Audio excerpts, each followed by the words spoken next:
हर हर महादेव। श्री शिवाय नमस्तुभ्यम। जय श्री हरि विष्णु। आप सभी का स्वागत है हमारी आज की कथा श्रृंखला में। हम इस समय श्रवण कर रहे हैं पुरुषोत्तम मास अधिक मास से जुड़ी हुई सुंदर और पौराणिक कथाओं का, और यह हमारे आध्यात्मिक जीवन को अनंत ऊंचाइयों पर लेकर जाती है। चलिए आज अध्याय 8वें की कथा श्रृंखला को बढ़ाते हैं। श्री कृष्ण के संवाद सुनकर नारद मुनि ने पुनः प्रश्न किया, हे प्रभो, लक्ष्मीपति के वैठुगमन के बाद क्या हुआ, वह संपूर्ण वृतांत कृपा कर आप मुझे सुनाइए। इस प्रश्न से भगवान बद्रीनाथ प्रसन्न होकर कहने लगे, लक्ष्मीपति ने पुरुषोत्तम मास में अपने वैठुई साथ स्थान दिया है, और तब वह स्वर्ग के निवासी और सभी मासों के अधिपति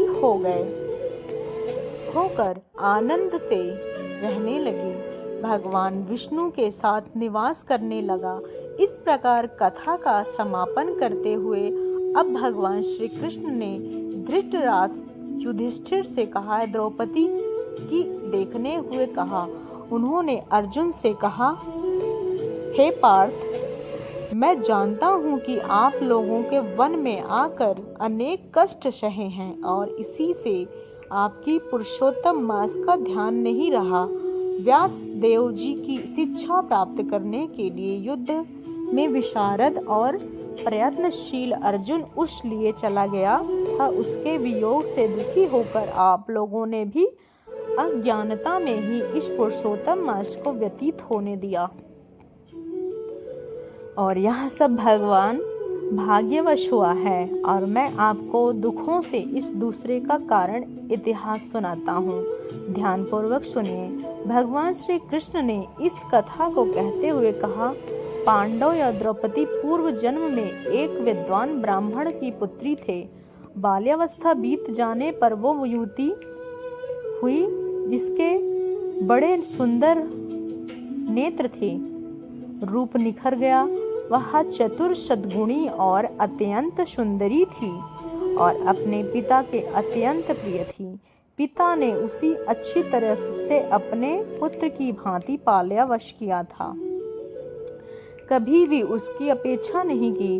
वह साहित्य, शास्त्र और नीति में पूर्ण रूप से निपुण हो गई थी। उसकी माता को पहले ही मृत्यु हो चुकी थी, इसी वजह से उसके पिता ने उसे पाला था। आसपास के लोगों ने, सखियों ने सुख देकर अब यह युवती भी अपने पति, पुत्र आदि की कामना करने लगी थी। यह विचार करती रहती कि किस प्रकार इसी प्रकार गुणी और भाग्यशाली पति इसे पुत्र मुझे प्राप्त हो पाएगा। विवाह की कोई व्यवस्था उसके पिता ने नहीं कर पाए, इसलिए वह हर समय दुखी रहती थी। कौन से देव की उपासना की जाए, कौन सी मुनि के पास जाऊं, कौन सा तीर्थटन करूं, मेरे भाग्य का क्या सोया हुआ है जो कोई भी पति मुझे अपनी पत्नी के स्वरूप अंगीकरण क्यों नहीं करते। इतने विद्वान होने पर भी मेरे पिता भाग्य दोष से ही मूर्ख बने हुए हैं। जो विवाह की व्यय हो उसके बाद मेरे लिए ढूंढ नहीं पा रहे हैं, और वह प्रमुख बनी हुई हूँ अपनी सखियों में, लेकिन फिर भी कुमारी हूँ। मेरी सखियों के स्वामी के सुख का जैसा अनुभव है मुझे वैसा नहीं है, इससे मुझे अत्यंत क्लेश हो रहा है। इस प्रकार इच्छाओं से समुद्र चिंतातुर होकर कन्या मोह और शोक सागर में हर समय डूबी रहती। दूसरी ओर वह विद्वान ब्राह्मण कन्यादान के लिए उपयुक्त पात्र की खोज करने लगे, और तब भी उन्हें पुत्री के योग्य वर नहीं मिला। अतः वह निराश होकर अपनी कन्या को दुर्भाग्य से किसी संकल्प में पिंजरा टूटा हुआ दैववश उस ब्राह्मण को तीव्र और दारुण ज्वर से ग्रस्त कर लिया। उसने अपने पुत्री का स्मरण किया, लेकिन जब तक वह भयभीत पुत्री उस तक पहुंच न पाती, उनके प्राण निकल गए। इस प्रकार उस ब्राह्मण देव ने अपने जीवन काल में कन्यादान करने की प्रसन्नता का भी अनुभव नहीं कर पाए, और वो अपने पुत्री का विवाह किए बिना ही अपने शरीर को त्याग कर चले गए। भगवान से प्रार्थना के, हे राजाओं के राजा श्रीमती राधिका के संग भ्रमण करने वाले, हे प्रचंड भुजाओं से दैत्यों का हनन करने वाले श्री कृष्ण गोविंद, हे मुरारी, हे राधिकापति, आपकी वंदना करता हूँ। हे नाथ ऋषिकेश, मैं आपको प्रणाम करता हूँ, मुझे अपनी शरण में ले लीजिए। मृत्यु की शैया पर पड़े हुए उस ब्राह्मण देव ने ऐसे वचनों में सुनकर भगवान लोक से उसका पार्षद आ पहुँचे और मृतक की आत्मा को लेकर भगवान के चरण कमलों में प्रस्तुत कर दिया। अब अपने पिता के मृत प्राय जानकर वह कन्या फूट फूट कर रोने लगी। पिता के शरीर में अपनी गोद में रखकर वह करुण विलाप करने लगी। हे पिताश्री, अपनी पुत्री को सुख से रखने वाले कृपालु, मुझे आप किसके आश्रय छोड़ गए? मुझ पितृहीन को अब कौन रक्षा करेगा? ना मेरा कोई भाई है, ना कोई कुटुंबी जन। मेरे भोजन वस्त्र की चिंता अब कौन करेगा? इस तरह वह पुत्री विलाप कर रही थी। बिना पिता के मेरे विवाह कैसे होंगे? वहाँ हे तपोनिधि लौट कर आइए। इस प्रकार अश्रु बहती हुई वह ब्राह्मण बालिका बारंबार रुदन करती रही और ऐसा करुण क्रंदन सुनकर उस वन के निवास करने वाले अन्य ब्राह्मण गण सोचने लगे कि ऐसा करुण स्वर में कौन रो रहा है।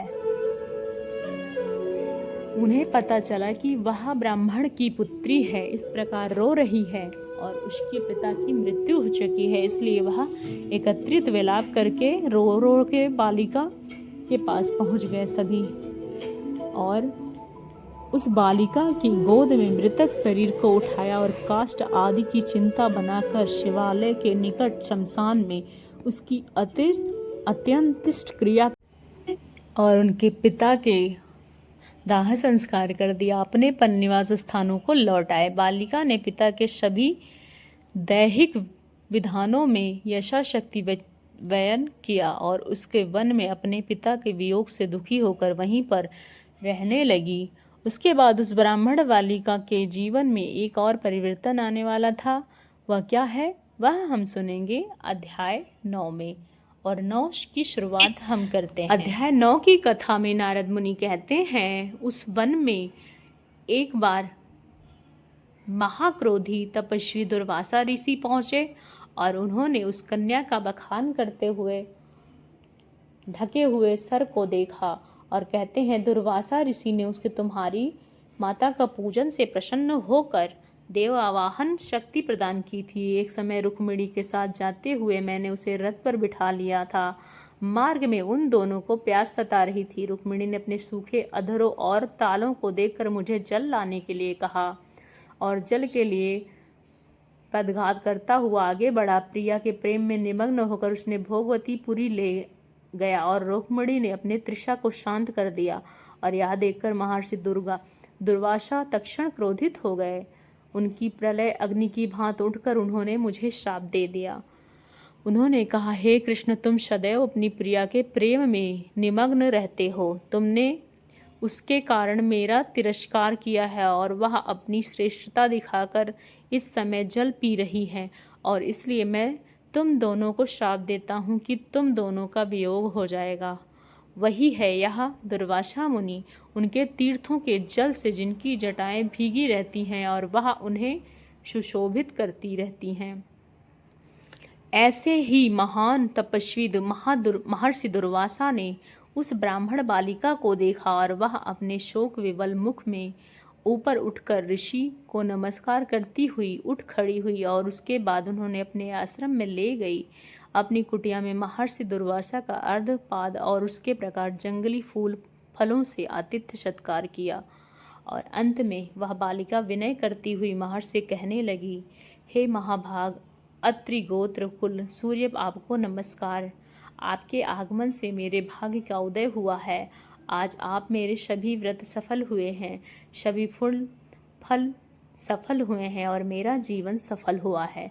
ऐसा वचन सुनकर ब्राह्मण बालिका ने आतिथ्य कर संतुष्ट और प्रसन्न किया। हे पुत्री, तुम धन्य हो, तुम्हारे पिता कुल का उद्धार किया है। यह मेधावी तपस्या और परिणाम है। मैं कैलाश में तुम्हारे धर्मशीलता जानने के लिए आया हूँ।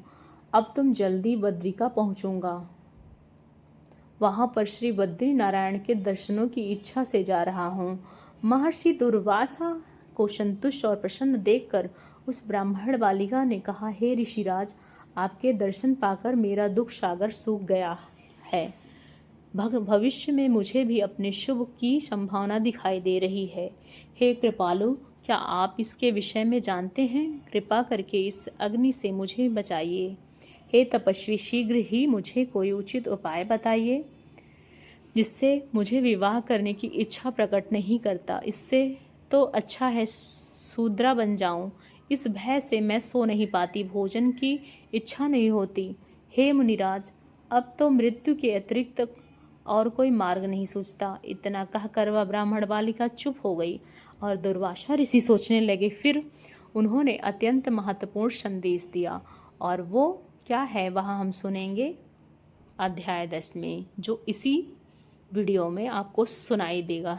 तो अध्याय 10 का आरंभ करते हैं।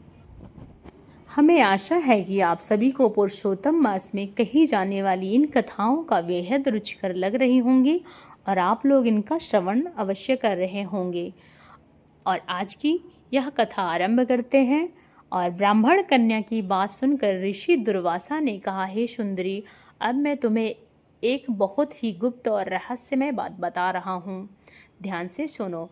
हे सुभगे, अब आने वाले तीसरा महीना वह पुरुषोत्तम मास होगा। इस मास के अंदर तीर्थ में जाकर स्नान करने से मनुष्य बाल्य हत्या तक दोष मुक्त हो जाता है। हे सुंदरी, इससे अधिक कीर्ति कार्तिक आदि महीना भी नहीं है। सभी महीने के पक्ष और पर्व आदि पुरुषोत्तम मास की 16वीं कला के समान भी है नहीं है। वेद शास्त्र के समस्त साधन माँ 16वां कला का भी समानता नहीं कर सकते हैं। सुंदरी, गंगा में 12,000 वर्ष और गोदावरी में एक समय के स्नान और सिंह में बृहस्पति एक बार स्नान करने से जो फल प्राप्त होता है, वह फल किसी भी स्थान पर एक बार स्नान करने से इस मास में प्राप्त हो जाता है। इस मास में के अंदर दान तप जप करने से समस्त मनोकामना पूर्ण होती हैं, और इसलिए श्री कृष्ण के प्रिय इस मास को तुम भी सेवन करो, अपनी मनोकामना पूर्ण करो। हे शुभगे, मैं भी इस पुरुषोत्तम मास का सेवन करता हूँ, और इसलिए तुम भी इसका पूर्ण श्रद्धा से पालन करो। मुनि दुर्वासा की इस प्रकार ब्राह्मण कन्या को कहकर शांत हो गए। दुर्वासा ऋषि के वचन सुनकर वह मूर्ख कन्या क्रोधित हो गई और कहने लगी, हे ब्राह्मण देव, आपके वचन मुझे पसंद नहीं है। माघ, कार्तिक और वैशाख आदि मास सेवन करने पर क्या इससे कम फल देने वाले हैं? भगवान शिव, पृथ्वी पर देवी सूर्य देव, अंबिका देवी और गणपति जी की सेवा पूजा क्या उससे कम फलीभूत है? व्यातिपात आदि योगों को छोड़कर आप इस मास की प्रशंसा कर रहे हैं। यह मास तो सभी कर्मों से निंदित मलमास है।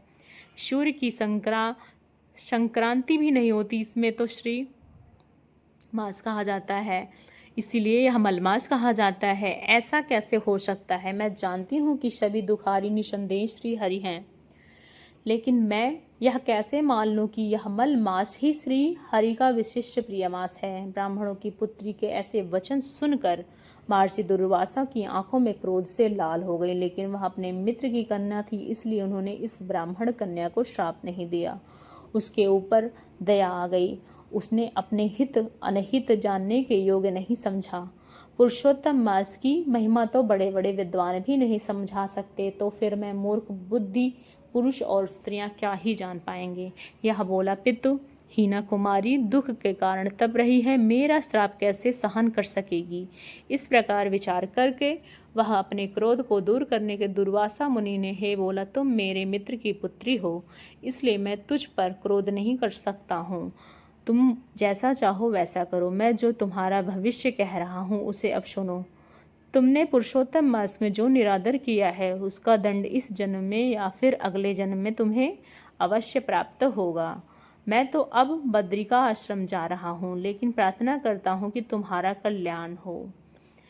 मेरा बहुत समय व्यर्थ हो होनहार शुभाशुभ और कौन मिटा सकता है। इतना कहकर दुर्वासा मुनि वहां से उसी समय चले गए और वह कन्या पुरुषोत्तम मास के प्रति अपराध करने के कारण तेजहीन हो गई। उसके शरीर की कांति चली गई, कृशकाय बन गई और वह देर तक सोचती रही कि आखिर मुझे क्या करना चाहिए। मैंने यह जानने अनजाने में अपराध कर दिया। फिर उस कन्या ने सोच विचार को शीघ्र प्रसन्न होने वाले भगवान शिव को प्रसन्न करने का प्रयास किया। इस निश्चय करके मेधावी ऋषि की पुत्री ने आजीवन तपस्या करने का विचार किया और इस प्रकार उस ब्राह्मण कन्या ने महर्षि दुर्वासा के वचनों को न मानकर उनका निरादर करके बहुत सारे फल देने वाले लक्ष्मीपति और सावित्री ब्रह्मा आदि का पूजन त्याग कर मात्र पार्वती पति भगवान शंकर की आराधना करना आरंभ कर दिया। लेकिन क्या उनकी यह तपस्या सफल हो पाएगी? क्या भगवान शिव उनके अपने दुख से मुक्ति दिला पाएंगे? तो यह विशेष वीडियो भी हम आप सबके बीच इसी वीडियो में लेकर आते हैं। तो अध्याय 11 का श्रवण करते हैं। आज की कथा आरंभ करते हैं। दुर्वासा मुनि के वचनों का निरादर करने पर अब उस ब्राह्मण कन्या ने निश्चय किया था कि वह भगवान शिव की तपस्या करेगी। इसलिए कन्या ने बड़ी कठोर तपस्या आरंभ कर दी, जिसे मुनि लोग भी करने में कठिनता का अनुभव करते हैं। उस कल्याणी ने अभी कठिनाई से होने वाले तप का आरंभ कर दिया और पंचमुखी शांत शिव का ध्यान करने लगी। गर्मी में प्रचंड धूप में अंदर अग्नि के बीच में बैठकर वह हेमंत तथा शीत ऋतु में ठंडे जल में बैठकर ही तपस्या करती थी। उसका मुख जल और कमल के समान सिर के बाल फैलकर शिवर मंजरी पर घिरे हुए जल में शोभायमान लगते थे। वह बाला वर्षा ऋतु में खुले मैदान में वर्षा के जल में अपने शरीर पर लेती थी। भोजन के साथ स्थान पर दोनों समय वह कोमल आंगी केवल धुआं पीकर रह जाती थी। देवता जिसे कठिन समझते हैं वह ऋषिगण उसकी प्रशंसा करते थे। ऐसी तपस्या करते हुए उसे 9000 वर्ष बीत गए। तब पार्वती पति भगवान शिव उसकी तपस्या से प्रसन्न हुए और फिर वहां आकर उसे दर्शन देते हैं। शिव जी के दर्शन पाकर वह बाला शीघ्र ही खड़ी हो गई। तपस्या और प्रसन्नता के कारण कृष्णदेह भी हृष्ट पुष्ट दिखने लगा। तब ब्राह्मण कन्या ने सिर झुकाकर भगवान शिव को प्रणाम किया, संसार में पूजनीय भगवान शिव का मानसिक पूजन किया और फिर वह भक्ति पूर्वक इस प्रकार स्तुति करते हुए कहने लगे, हे पार्वतीनाथ, आपको नमस्कार है। हे प्रभु, जो आपकी शरण में आश्रय लेता है वह घोर संसार के समुद्र में डूबा हुआ भी प्रत्येक अंग से तपित और पीड़ित क्यों न हो। वह रूपी सर्क के भयानक दशाओं द्वारा पीड़ित भी हो तब भी वह शरीर दुख से वह छूट जाता है। हम आपको प्रणाम करते हैं। हे प्रभु, इस प्रकार मन और वाणी में उस तपस्वी महादेव जी की प्रार्थना की। उसकी करुण पुकार और प्रार्थना को सुनकर तथा उसकी उग्र तपस्या से प्रसन्न हुए भगवान शिव ने कहा, हे भद्रे, तपित सुनी, तुम दुखी मत हो। जो तुम्हारी मनोकामना है हम उसे मांग लो। मैं तुमसे प्रसन्न हूँ। शिव जी के ऐसा वचन सुनकर ब्राह्मण कन्या आनंद में डूब गई और सदाशिव से कहने लगी, हे दीनानाथ, मुझ पर प्रसन्न हैं तो मुझे पति दीजिए। मुझे पति मिले। मुझे ऐसा पति चाहिए जो मेरी समस्त कामनाओं को पूर्ति करे। मेरे अंदर पति की कामना है, मुझे पति दीजिए। इस प्रकार 5 बार पति मांगने के कारण अब भगवान शिव ने उस ब्राह्मण कन्या से कहा, हे मुनि कन्या, तुमने मेरे सामने अपने मुख में 5 बार पति शब्द निकाला है, इसलिए तुम्हारे 5 पति होंगे और वो शूरवीर, धर्मों के ज्ञाता, साधु और सन्यासियों के समान रहने वाले सत्यवादी, पराक्रमी, यज्ञकर्ता, गुणों के कारण प्रसिद्ध, इंद्रियों के वश में रखने वाले राजा होंगे। भगवान शिव का ऐसा अप्रिय वचन सुनकर ब्राह्मण बाला झुककर कातर स्वर में बोली, हे सदाशिव, हे गिरजाकांत, संसार में इस प्रकार मेरा उपहास मत करवाइए, क्योंकि प्रत्येक स्त्री का एक ही पति होता है। 5 पतियों वाली एक स्त्री ना हो तो कहीं देखी है और ना सुनी है। हे कृपा निधान, आपके सामने योग्य नहीं हूँ, इसलिए यह क्षमा चाहती हूँ।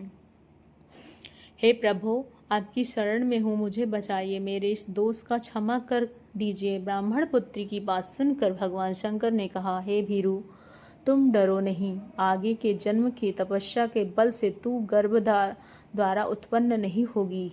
उसी जन्म में मुझे 5 पति प्राप्त होंगे। उस पतियों के साथ उनके सुख भोग कर तुम परम पद को प्राप्त करोगी। हे पुत्री, पुरुषोत्तम मास भगवान का प्रिय है, जो तुमने उसका नियम पूर्वक पालन नहीं किया। भगवान श्री कृष्ण अपना ऐश्वर्य प्रदान करने, उसे अपना बनाना ब्रह्मा आदि देवता, नारद और जिनकी आज्ञा से पालन करते हुए आज्ञा भला कौन काट सकता है। हे मूर्ख, तूने संसार पूज्य इस मास का पालन, और इसी कारण तुम्हारे 5 पति होंगे। इस प्रकार कहते हुए भगवान शिव वहाँ से अंतर ध्यान हो गए और वह ब्राह्मण वाला झुंड में बिछड़ी हुई हिरणी के समान आश्चर्यचकित होकर रह गई। और उसके बाद उस बाला का क्या हुआ वह हम जानेंगे हमारी अधिक मास की कथा श्रृंखला की अगली कड़ी कल प्रातःकालीन बेला में आप सभी के साथ। अभी तक आपने चैनल को सब्सक्राइब नहीं किया है तो चैनल को ज़रूर से ज़रूर सब्सक्राइब कीजिएगा, वीडियो को ज़्यादा से ज़्यादा लोगों तक शेयर कीजिएगा। इसी आशा के साथ हम आपसे विदा लेते हैं और कल प्रातःकालीन वेला में हम आपसे पुनः मिलेंगे। तब तक के लिए जय श्री कृष्ण, राधे राधे मित्रों, आपका दिन मंगलमय हो। मैं सुप्रिया मिश्रा इसी के साथ विदा लेती हूँ। हर हर महादेव।